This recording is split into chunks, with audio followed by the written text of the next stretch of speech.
Oi, olha só quem tá aqui novamente. Meu nome é Alessandra Fernandes e nessa edição especial Mulheres de Sucesso, eu vou bater um papo com várias mulheres incríveis e sucedidas em suas carreiras. A nossa convidada de hoje é alguém muito especial. É a primeira vez, né, que a gente está tendo oportunidade de se conhecer, acho que mesmo que virtualmente.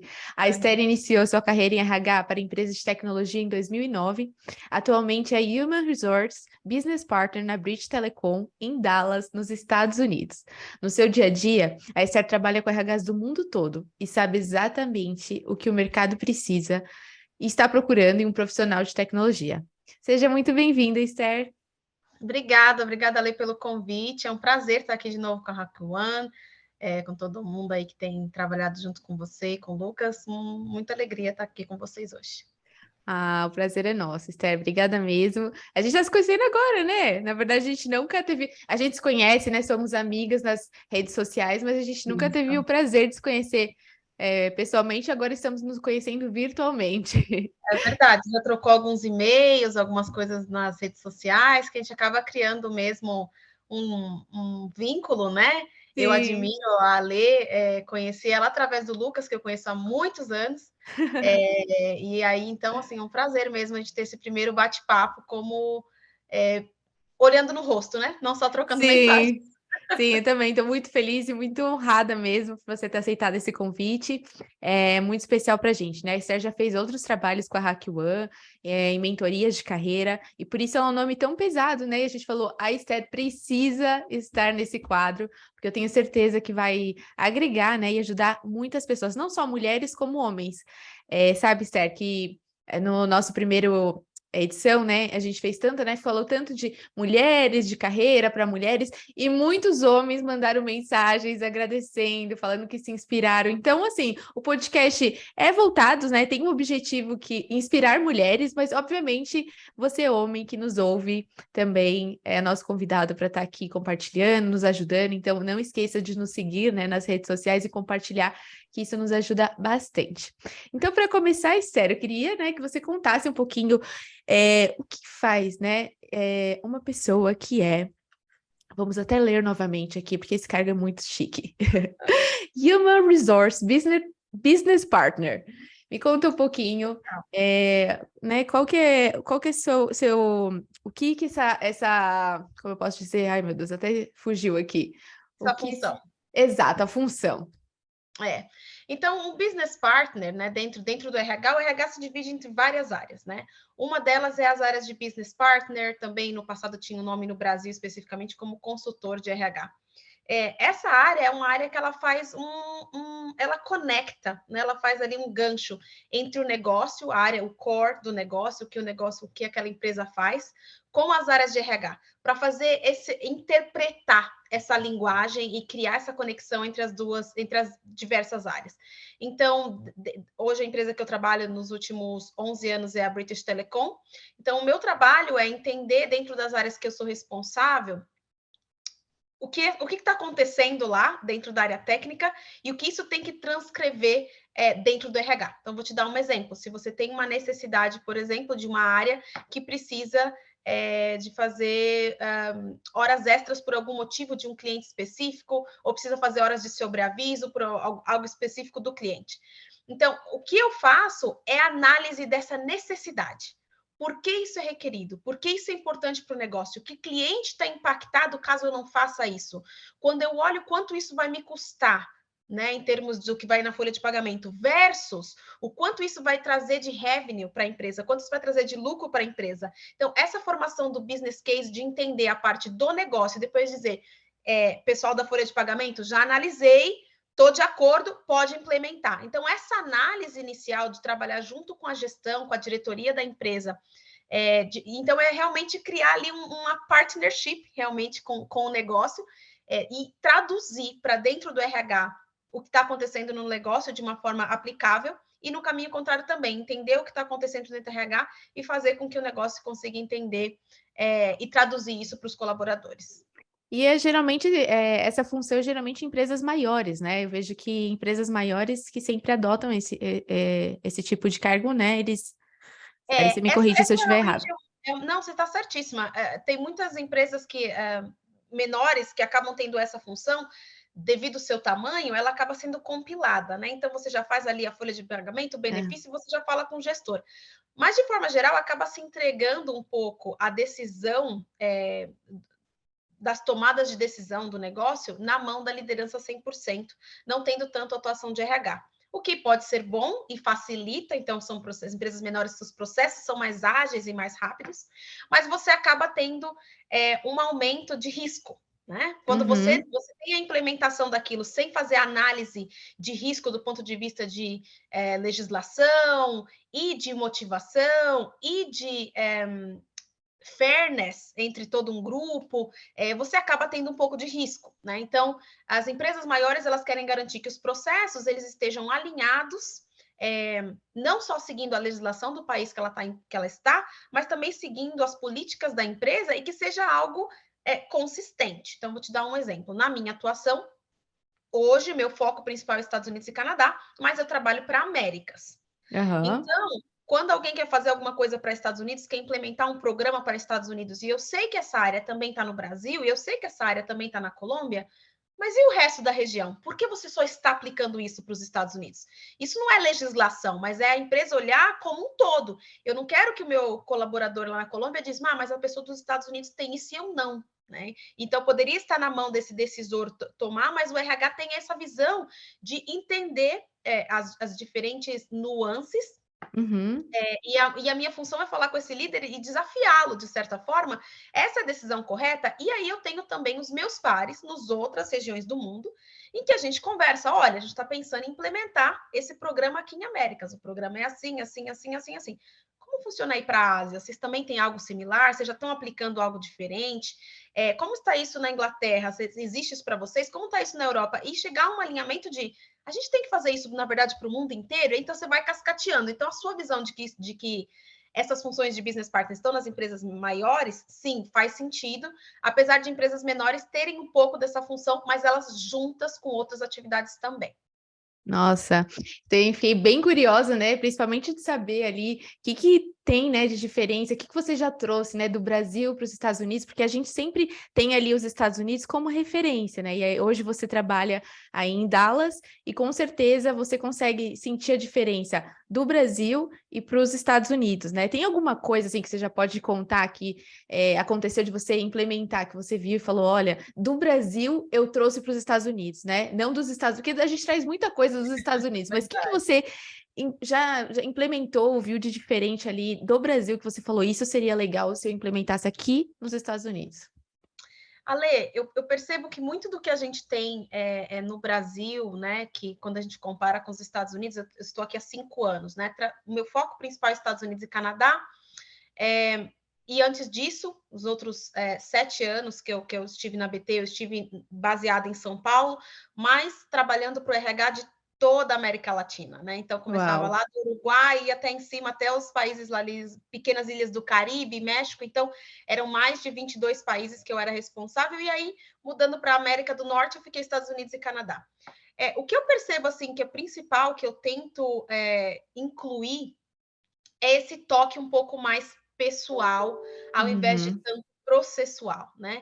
Eu percebo que a cultura americana, eles têm, de certa forma, essa questão do processo muito forte, né? Então, você manda o processo, vai lá e faz, né?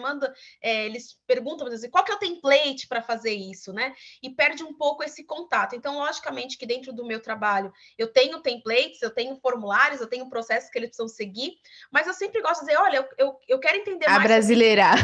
Exatamente, eu quero entender mais sobre isso. Eu tenho um template sim para te fornecer, mas a gente pode ter uma conversa de 15 minutos para eu entender melhor. E aí ter esse contato pessoal, criar essa empatia, que eu acho que era uma dificuldade que eu tinha na América Latina, porque as pessoas queriam falar comigo, mas elas queriam que eu estivesse no escritório, né? E quando você vem para a Colômbia? Quando você vem para a Argentina? Mas eu sou vocês são 22 países, né? Eu não sei quando eu vou. Ou eu tá ali trabalhando em alguma reunião, alguém vira na minha mesa, posso falar? E às vezes realmente você não consegue falar, né? Na BT, na época, a gente estava em São Paulo e em Hortolândia, então quando eu ia para Hortolândia, eu tinha que bucar o dia inteiro, porque toda hora alguém ia vir querer falar comigo. E essa foi realmente uma diferença que eu senti nos Estados Unidos, de chegando, que ninguém quer falar comigo, eles querem enviar um e-mail E olhe lá, se de Me preferência manda um e-mail, template, já está tudo resolvido. exatamente. Então Sim, eu tenho essa... tentado e eu tenho sentido, bastante. Eu tive numa reunião, agora em fevereiro, no escritório de Nova York, e encontrei com pessoas que eu ainda não tinha encontrado em outras visitas. Então, a pessoa, peraí, mas você é tal pessoa? Você é Esther? Eu acho que a gente trocou uns e-mails sobre tal assunto. E aí fala, não, sim, você tem algum tempo? Sim, eu buquei o dia para a gente conversar hoje, estar Ah, com as que pessoas. bacana. Então, assim, eu acho que foi algo que é diferente, que realmente eles não estão muito acostumados, e ainda mais, enfim, depois de pandemia, em que todo mundo, né, trabalhar Todo de mundo casa. sentiu saudade desse momento de vamos ficar mais próximo, né? Eu não Então, sei se eles sentiram falta, ninguém quer ir para o escritório, ninguém quer encontrar ninguém, na verdade, né? Então, eu acho que o isolamento ele aumentou um pouco mais, e uhum, facilitou dentro de uma cultura que, no meu ponto de vista, deixar isso claro, dentro do meu ponto de vista, é uma cultura mais individualista, do dia a dia, de fazer as suas coisas, de resolver suas sim, coisas com sem tanto certeza. contato pessoal. A pandemia aumentou isso um pouco mais. Então, o que eu tenho tentado trazer é esse contato, temos a parte do trabalho e da seriedade, mas a gente pode tomar um café e bater um papo de uma forma Com mais informal, sem certeza. processo para isso. E você hoje está trabalhando de casa? Como que é a sua rotina? Você estava falando, né, que o pessoal se acostumou, né? Então, É, muitas pessoas hoje buscam, né, o trabalho home office e querem trabalhar de casa. Como que é seu home office? É híbrido? Como que vocês estão É, funcionando lá? hoje na BT a gente implementou globalmente o que a gente chama de Three Together, Two Wherever. Então a ideia é que a Uhum, gente volte 3 vezes por semana para os escritórios no mundo inteiro, e aham. 2 dias a gente fala wherever, né? E como RH eu posso falar wherever dentro do seu local, da sua cidade de trabalho, não vá para outro país. Mas enfim, isso é outra história. Então a gente está trabalhando 3 dias por semana, algumas semanas mais difíceis que outras, de fazer 3, às vezes 2, mas no geral temos feito 3 vezes por semana. E o que você mencionou, né, das pessoas não quererem, muita gente que buscar 100% trabalho remoto agora, nas áreas técnicas ainda mais, né? Você vê o perfil mesmo de muitos profissionais técnicos de preferirem o trabalho remoto, eles entendem que eles não têm a intervenção tanto da pessoa ali no dia a dia, que os deixa mais confortáveis. Tem sido um desafio, né, para as áreas de recrutamento dentro de RH, porque a empresa tem uma diretiva de que nós queremos ter a colaboração, independente do O seu trabalho híbrido, né? Talvez o no híbrido. híbrido. Essa é a Uhum. ideia. Então, assim, eu quero ter a colaboração, independente do seu trabalho não estar diretamente ligado ao meu, se não precisa de mim do seu lado, a gente precisa criar algo como comunidade, como cultura, né? Isso desenvolve a cultura da empresa, o sentimento de pertencimento, né? Que é algo que, assim, de certa forma, depois da pandemia, virou algo novo. Como é que eu desenvolvo isso com Exato. pessoas que não querem, né? Elas não querem ir para o escritório. E a gente pensando aqui também, né, como mulheres, né? A gente tem tantas aí mulheres que elas conseguiram medir ou criar estruturas dentro do seu dia a dia para facilitar atividades que elas tenham, incluindo também o parenting, né? O cuidado com a família, o caregiver da família, com seus horários, evitando Sim. o distanciamento, o commute, né? Se a gente pensar em umas cidades como São Paulo, Cidade do México, Bogotá, em que você fica horas e horas no trânsito, No Nova York trânsito, né? também, exatamente, no Sim. trânsito, no trem, para chegar Mas o no lado do trabalho. RH também é complicado, né? Como que você ensina a cultura? Porque você precisa viver, né? Para você conseguir ter aquela experiência. Então, o pessoal que já estava antes da pandemia, tudo bem, eles Uhum. já estão integrados. Mas e o pessoal que está chegando? Como ele se integra a esse time? Não tem como ser. Eu acho que, assim, obviamente, hoje tem algumas aplicações, né? Até na Hack One, a gente, todo mundo, né? 100% remoto, mas a gente tenta trazer ferramentas para inclusão, né? Fazer coisas novas que sejam, mas obviamente a gente precisa do contato, porque ele é essencial justamente para a gente conseguir se conhecer. A gente pode se conhecer virtualmente? Sim, mas eu acho que quando a gente realmente está próximo, pessoalmente, isso faz a diferença. Ainda mais quando, né, você precisa linkar equipes, né, outras equipes. Eu acho que isso é essencial, ainda mais numa empresa tão grande, né, quanto Exatamente. a Brit, né?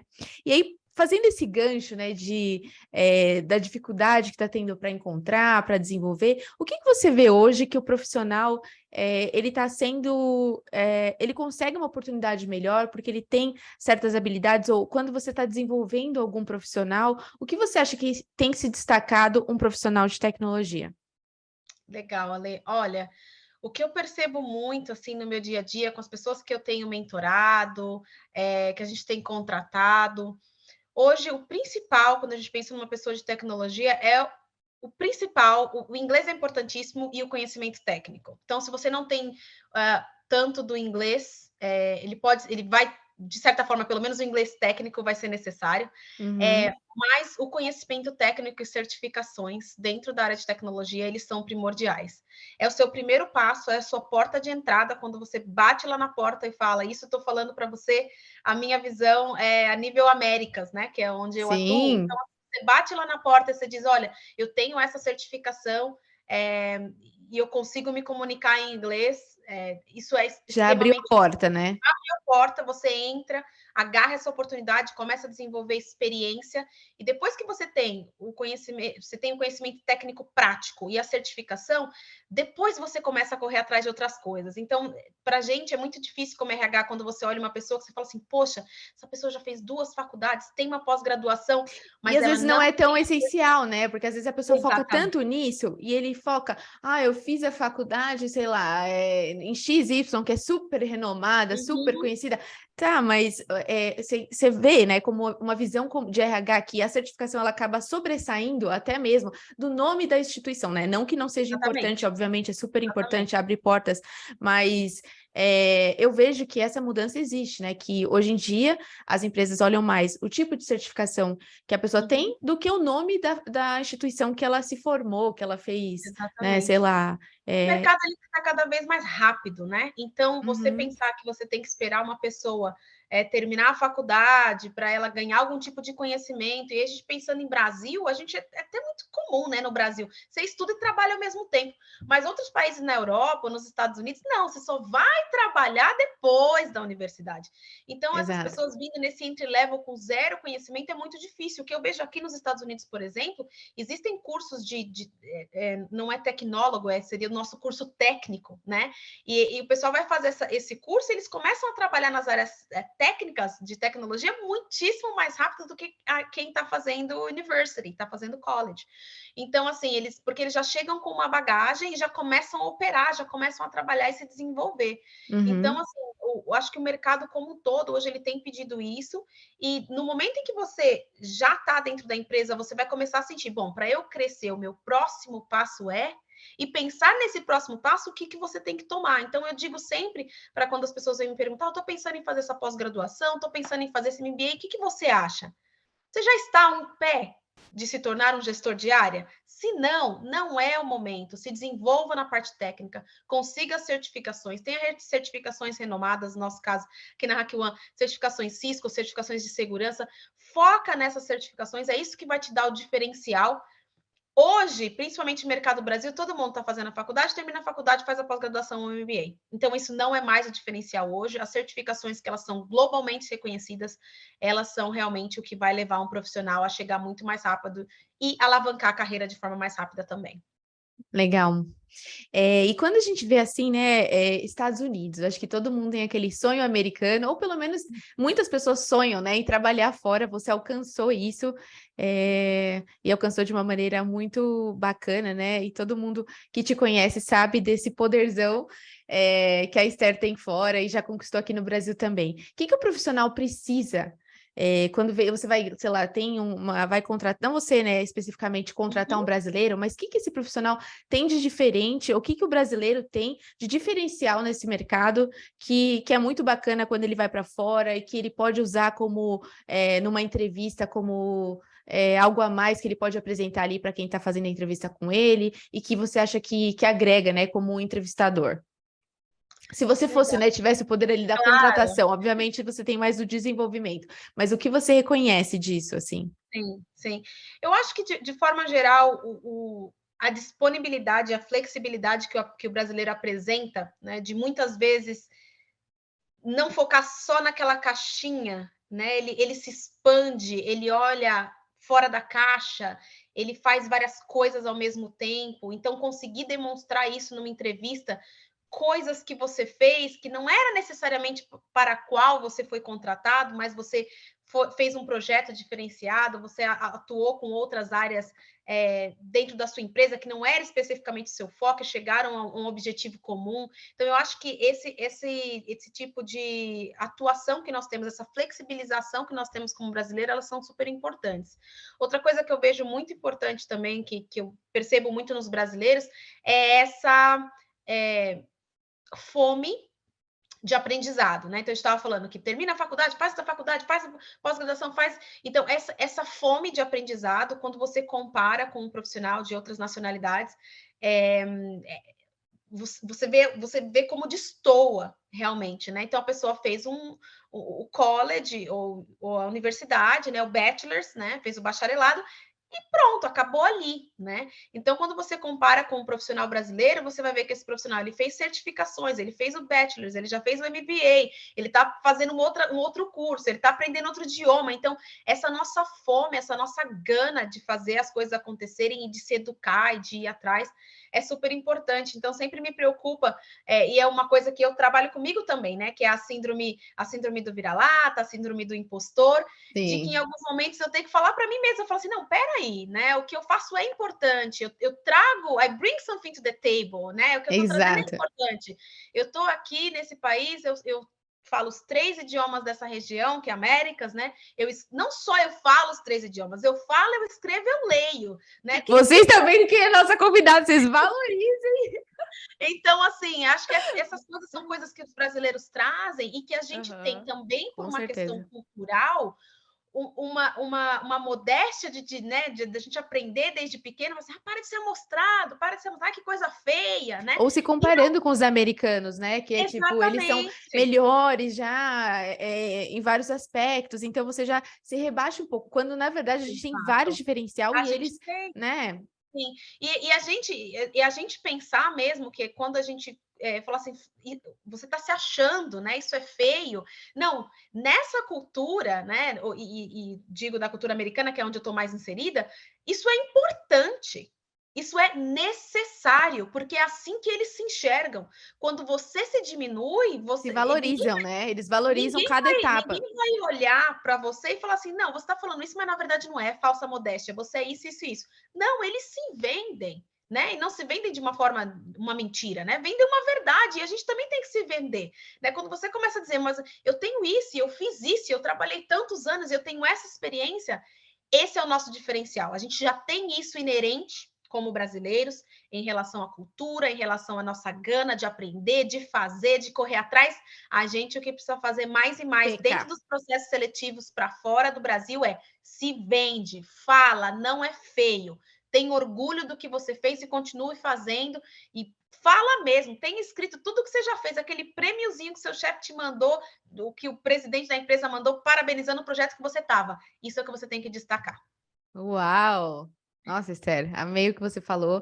Acho que isso inspira até eu mesmo, né? Que estou aqui conversando com você, fico admirada mesmo. E é verdade, a gente precisa não só, né, numa entrevista, mas como pessoas mesmo. E não é vergonhoso a gente se vender, não é vergonhoso a gente falar o quão bom a gente é em alguma coisa que a gente se especializou. E às vezes a gente não alcançou realmente, né?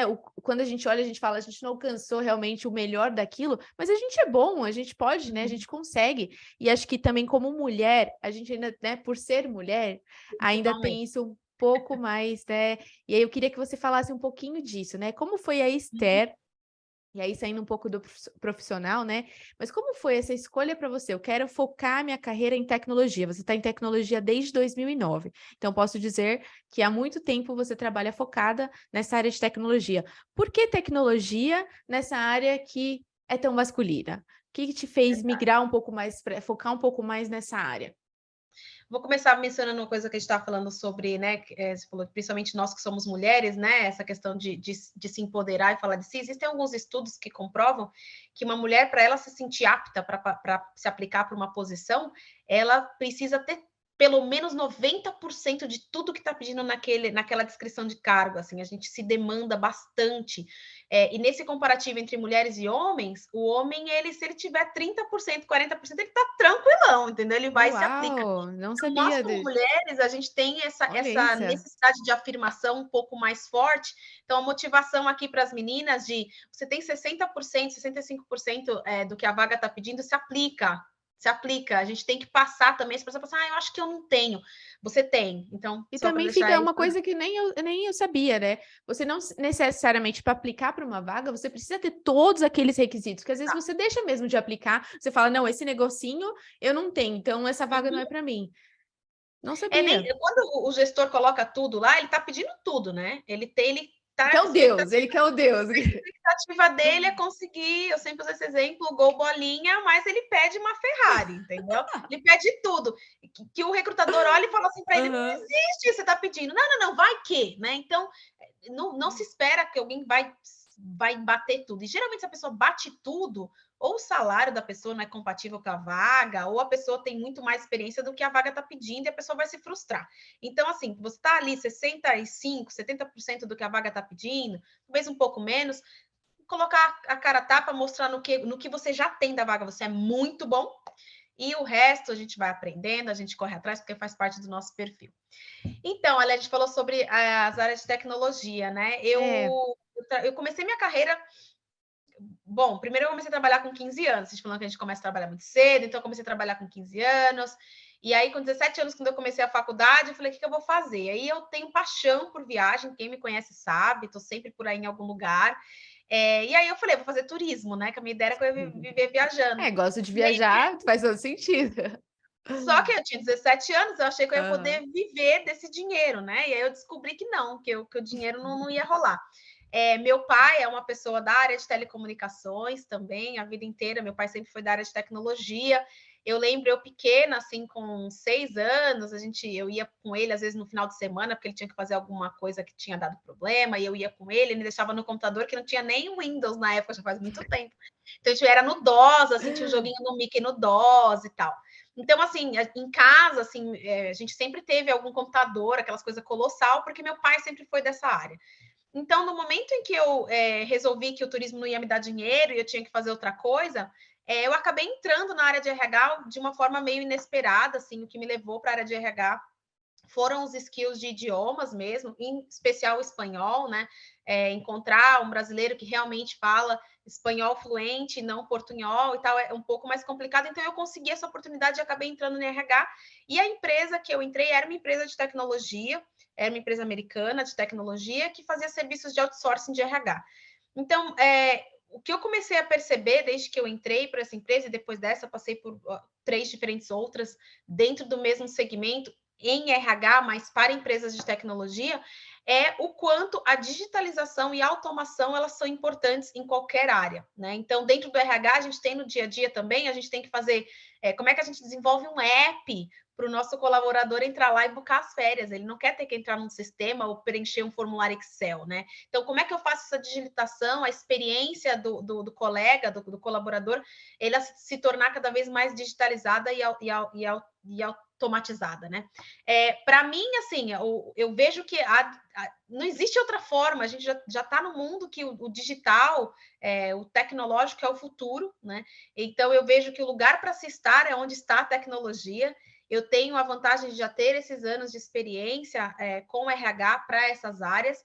Entendo da área técnica, quando a gente fala da área técnica, eu sei a que a gente se refere, mas não Não sou uma pessoa necessariamente, né, técnica. sabe ali fazer o comando, mas sabe do que está Exatamente, falando, né? exatamente. Então, assim, eu vejo que esse é o futuro. A gente está cada vez, nesse momento, a gente está falando muito forte em segurança, muito forte em cloud, falando em integração de cloud, como é que a gente faz esse negócio acontecer, né? Eu estava até vendo uns documentários, podcasts, dizendo, né, que no passado, hoje a gente não consegue conceber você fazer uma ligação do Brasil para a Inglaterra e ela não conectar, né? Mas hoje, basicamente, é isso que acontece com o cloud, né? Ela não está conectando, então, como fazer essa integração de clouds e tal? Então, assim, muita coisa ainda está por vir. Então, na minha cabeça, a tecnologia, para quem está procurando, né? Importante dizer, não necessariamente você precisa fazer o comando técnico para estar na área de tecnologia. Você pode estar numa área de Customer Success, de Customer Service, ou áreas atreladas, como a minha em RH, em finanças, em billing. Existem várias áreas que você pode atuar, que vai estar linkado com as empresas e com as áreas de tecnologia, e que vão te dar aí uma trajetória, né, de carreira interessante, porque não tem um caminho, não existe mais volta. Esse é o caminho do futuro mesmo. E aí você estava falando até sobre isso, eu queria que você se pudesse, né, complementar um pouco. Você falou, né? Você às vezes está em outra área que não é a área de tecnologia, mas você tem a sua skill, você tem o seu conhecimento e você pode migrar. Isso acontece, né? Com muitas pessoas que às vezes não têm nem noção, nunca foi para a área de tecnologia, só que consegue transferir a sua carreira para uma área tech. Exatamente. A gente tem hoje muitas skills dentro daquilo que é feito, que são skills transferíveis, né? Que você pode utilizar esses skills para outras áreas. Então, se você pensar, por exemplo, uma pessoa que tem atuado com a área de vendas por muitos anos, se ela se atualizar, se comprometer aí, né, nesse aprendizado sobre um portfólio de tecnologia, sobre qual é a atuação, como vender, ela pode entrar numa área de tecnologia, continuar usando todo o skill que ela tem com vendas, com relacionamento com outras empresas, para conseguir penetrar dessa outra empresa, mas mais na área tecnológica, na área de TI ou na área de telecom, e conseguir boas vendas dentro dessa área. O mesmo também você pensar, por exemplo, dentro das áreas de alguém que tem, de repente, uma formação em direito, né? Pode transferir essas skills facilmente para uma área de data privacy, que dentro da área de tecnologia, o GDPR. Então, existem várias áreas hoje que você tem essa transferência. Dentro da própria área de RH, a gente, como eu disse, da área de automação e digitalização, então a gente tem muita gente trabalhando com produto digital, produto de automação para RH, e são pessoas de tecnologia, são pessoas que conhecem ferramental ferramental e específicos sistemas que podem implementar isso. Então, se você tem esse conhecimento com RH, quando você está tentando desenvolver um sistema que vai falar sobre performance, que vai falar sobre folha de pagamento, você conhece os desafios dessas áreas, porque você tem um conhecimento na área específica, e como implementar isso de uma forma mais tecnológica, seja como Project Manager, ou seja como Product Manager, mas você tem essas possibilidades. Então, hoje, tem várias áreas aí e várias coisas que você encontra no mercado falando sobre qual é o futuro de cada área. E todas as áreas que você olha onde está o futuro, a digitalização e a automação estão lá. Então, todos nós temos skills e eles são transferíveis, é só encontrar como você faz essa transferência desse skill, como você conta a sua história, o storytelling aí é super importante, como você conta a sua história e como você preenche os gaps para conseguir uma atuação ainda mais tecnológica utilizando os skills que você já possui. Legal. E assim, né, como mulher, né, eu fico pensando, a gente está fazendo essa edição especial, mas não necessariamente, né, para as mulheres irem para a área de tecnologia, né, ou se elas quiserem migrar, tudo bem, mas mais mostrando que a mulherada, né, nós mulheres podemos ser o que a gente quiser, né, independente se a gente está numa área, a gente pode mudar, ir para outra. Como você vê esse cenário dentro das empresas, como se diz respeito à mulher? Né? O que as empresas Legal. têm investido? O que você acha que traz de benefício uma mulher ir para a área de tecnologia? Nossa, isso foi um trovão, não sei se deu para escutar. Não ouvi, não ouvi. Não, viu? Gente, a chuva está muito forte, então voltando aqui. O que vocês têm feito nesse sentido? Legal. Ale, acho que a gente tem uma questão de sociedade, né? Uhum. Nesse momento, que começa lá desde a infância, essa dificuldade da inserção das mulheres nas áreas de tecnologia, né? Então, quando a gente pensa ali, desde quando é pequenininha, nada contra, nem a favor, nem certo, nem errado, não é um julgamento, mas a gente acaba dando ali para a menina mais essa parte do cuidado, né? Então, a boneca, é a coisinha da casa e tal. E para o menino, a gente já começa a inserir essa questão de tecnologia desde muito pequeno. É Porque o verdade. carrinho mais legal que o menino ganha é o carrinho de controle remoto. É verdade. Então, Quebrou, ele conserta. Você consegue consertar. as pecinhas, ele abre as pecinhas para ver o que tem dentro, né? Então, assim, hoje já existem pensando nesse início porque é assim que eu vejo que a gente muda a sociedade, é da base, né? Então, eu já vejo que dentro das escolas, muitas escolas, e até às vezes empresas não governamentais ou ONGs e tal, já começam a trabalhar com meninas na tecnologia, né? Existem aí várias organizações, eu vejo nos Estados Unidos e no Brasil também, que estão incentivando a meninas em tecnologia, que é trazendo, por exemplo, robótica. Robótica podia ser uma boneca robô também, como a menina se Por que incentiva não, né?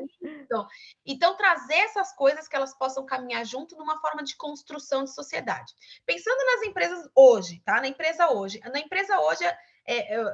quem não assistiu, volta lá no podcast anterior que a Lê fez junto com a Beth, que ela começou a falar como foi quando ela foi fazer engenharia de telecomunicações, que a sala tinha 40 homens e 4 mulheres, se eu não me engano, né? Então, como a gente começa lá de base, uma defasagem mesmo cultural de levar a mulher a essa formação, quando chega lá é muito pouco, né? Então, dentro das empresas, hoje existe uma preocupação como sociedade e também com viés, né? Que também é muito importante, que é uma das situações dentro de RH, que é a parte de diversidade e inclusão. Então, como eu posso incluir mais mulheres para que eu tenha aí uma visibilidade que seja pelo menos de 50% a 50%, já que a sociedade, de forma geral, é 50% a 50%, 50% homem, 50% mulher, como eu faço isso se tornar também uma realidade dentro das empresas? Então, essa é uma preocupação muito grande, as empresas têm buscado cada vez Global, mais. né? Globalmente, com certeza. As empresas têm procurado cada vez mais mulheres na tecnologia, mulheres na liderança, para chegar a essa visão, né? Que as empresas tenham que as empresas sejam um reflexo do que é a sociedade. Se a gente pensar em empresas de tecnologia, hoje a empresa que está melhor posicionada em termos de feminino e masculino, né? Isso pensando em identidade de gênero, feminino e masculino, é o Netflix. Hoje o Netflix tem 52% se identificam como masculino e 48% se identificam como feminino. Então, eles estão bem medidos aí, seguidos depois pelo Airbnb, que também está seguindo. E aí a gente vai decaindo, vai decaindo, vai decaindo. E aí as empresas realmente têm tido essa dificuldade. Então, as empresas têm buscado cada vez mais. Eu gosto muito, e por conhecer o Lucas há muito tempo, a gente sempre fala como que a gente faz para trazer mais mulherada, como que a gente faz para ter as meninas engajadas, né? Eu acho que esse é o caminho, acho que a gente começar a mostrar que não necessariamente você vai ter que apertar o botão e ter uma chave, né? de mão. Não é só na área técnica, é infinito. Exatamente. Existem opções e as empresas estão te procurando, meninas, mulheres, e quem se identifique como mulher. As empresas estão te procurando, as empresas querem fazer um reflexo da sociedade no seu dia a dia. Esforços de recrutamento são grandes, parcerias com instituições também são grandes, de forma que a gente possa ver onde é que elas estão, né? Assim, eu sempre digo que se você faz, às vezes, uma certificação Cisco, se é uma certificação importante, quando você saiu de lá, seu nome já vazou em algum lugar, alguém já sabe, e é muito provável que você vai ser contatado. A forma como você apresenta também a sua formação no LinkedIn, usando palavras-chave tecnológicas para que os recrutadores te encontrem, porque as empresas estão procurando realmente aumentar o seu quadro feminino. Então, na verdade, né, a gente já tem ali, se a pessoa quiser, né, migrar de carreira, por exemplo, ela já tem um diferencial, porque as empresas realmente estão procurando, estão tendo projetos, programas, e é uma grande preocupação, né? Então, vai com tudo, mulherada que, né, os espaços, as oportunidades estão abrindo, não é em todos os lugares, obviamente, mas acho que isso já está mudando e é o nosso objetivo aqui. Nosso objetivo é realmente incentivar, né, mostrar que mulheres como a Esther, né, que hoje está aí em Dallas, nos Estados Unidos, fazendo um trabalho incrível, chegou e você também pode chegar lá, também pode conquistar o seu cargo, sua liderança e o que você quiser, o que você sonhar. Esther, muito obrigada pelo seu tempo. Obrigada. Foi uma delícia te ouvir, inspirador mesmo. E obrigada também por sempre estar apoiando a HackOne. A Esther sempre nos apoia nos nossos projetos, né? Quando eu falei para ela sobre esse projeto, que seria o objetivo era também incentivar mulheres, ela topou na hora, falou: não, Ale, vamos nessa. Então, isso já mostra a profissional que ela é e quão dedicada ela também está para fazer a diferença nessa área. É isso, Ele, brigadão pelo convite, foi um prazer estar aqui, um prazer esse bate-papo, e aguardo vocês para novos projetos, estamos sempre aí. Obrigadão. Obrigada, gente.